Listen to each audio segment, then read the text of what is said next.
سلام علیکم. ای به خوشگی شانس مجری برنامه هم نیست که 4 کلوم از کرامات و کمالات ما بگه. آخه ما که نمیتونیم خودمون رو وصف بکنیم. آی موشکاف، شما که عالم آدم ها موشکافی میکنی، خب یه بارم این دکتر بزن بهادر رو موشکافی کنی که ببینیم چجوری میشه. بابا بار میلگرد و گل زدن از رو کورنر خود و این حرفا تکراری شده دکتر. اگه راست میگی یه بار بیا تو فاز موشکافی ببینیم چند مرده حلاجی. کی؟ آقا رو ما که تعریف از خود تو خونمون نیست. چاقو بزنی خونی که رگم میزنه بیرون، مینویسه مرام کرم خاکی. نه به خاطر کرم بودنش، به خاطر خاکی بودنش. ولی با وجود این همه فروتنی خب باید یه جوری جور مجری غایب را بکشم.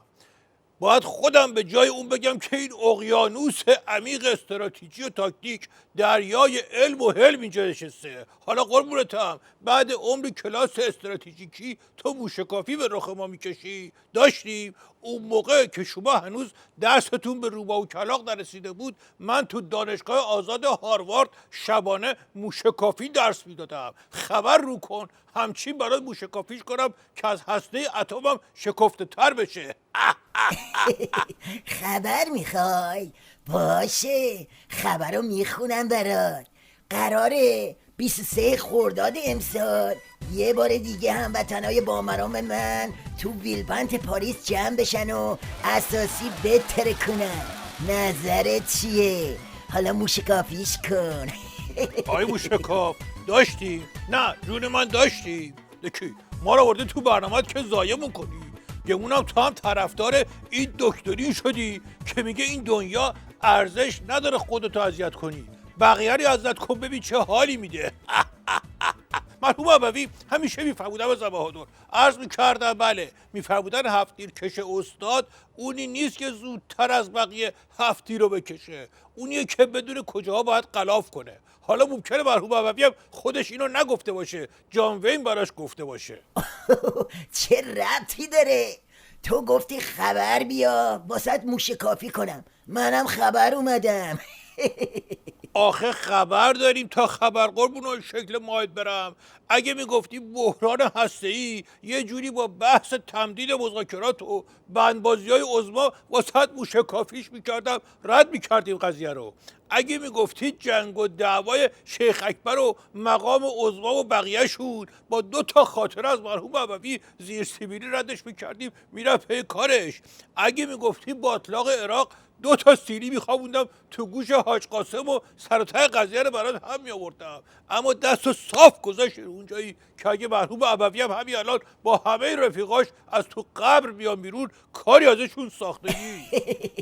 ما اینی اگه بار میلگردو بشه با 18 چرخ از جاده هراز برد بالا، اگه بتونی از کورنر خودت 10 تا گل بزنی تو دروازه بارسلون، از پس این یکی بر نمیای. حالا علی گدا وسط چهارراه استراتژیک ویلون و سیلون نشسته 2 دستی میکوبه رو فرق سرش. بدبخت با خودش میگه طوفان قاطع تو منطقه کم بود، حالا طوفان ویلپنت هم تو راهه. نظرت چیه دکتر بزن بهادر؟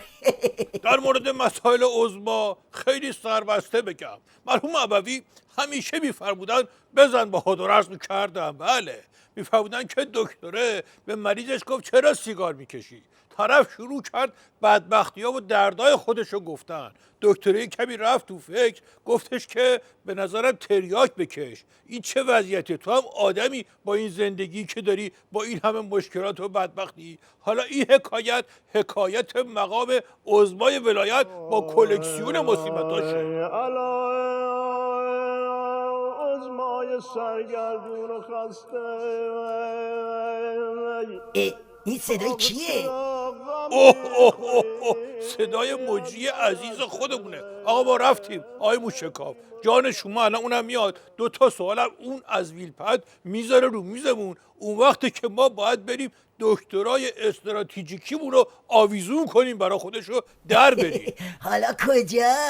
میخوای بری بیت ولایت؟ بیت ولایت دکی؟ مگه جا قحطه؟ مگه عقلم کمه؟ اونجا این روزا رو کمربند زلزله است، فهمیدی یا نه؟ میرم سر چاره استراتژیک بشینم ببینم چی پیش میاد. قربون همه هموطنای با مرام موشکاپ خودم برم من. آقا پاشید شال و کلا کنید که وقت کم داریم. این بار قراره یه فیلپنتی بسازیم که همچی عظماسوز و ملادوز باشه. یعنی میخوایم آشی واسه ولی فقیه بپزیم که 6 وجب روغن روش باشه. وعده ما کجا؟ وعده ما تو ویلپند. چشم خامنه کور.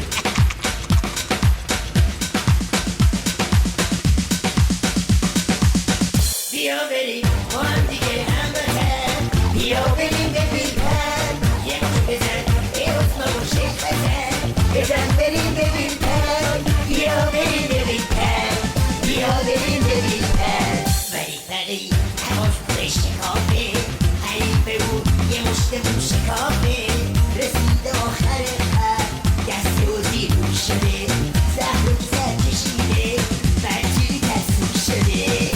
بیا بریم با هم دیگه هموطن، بیا بریم به ویلپند، یه مشت بزن به عثمان و شیخ بزن بریم به ویلپند، بیا بریم به ویلپند، بیا بریم به ویلپند، بیا بریم به ویلپند، بیا بریم به ویلپند. قربون هموطنای عزیزم که همچین زنی تو بک نظام که داره دور خودش میچرخه. چرخه برو کنار. خاک بر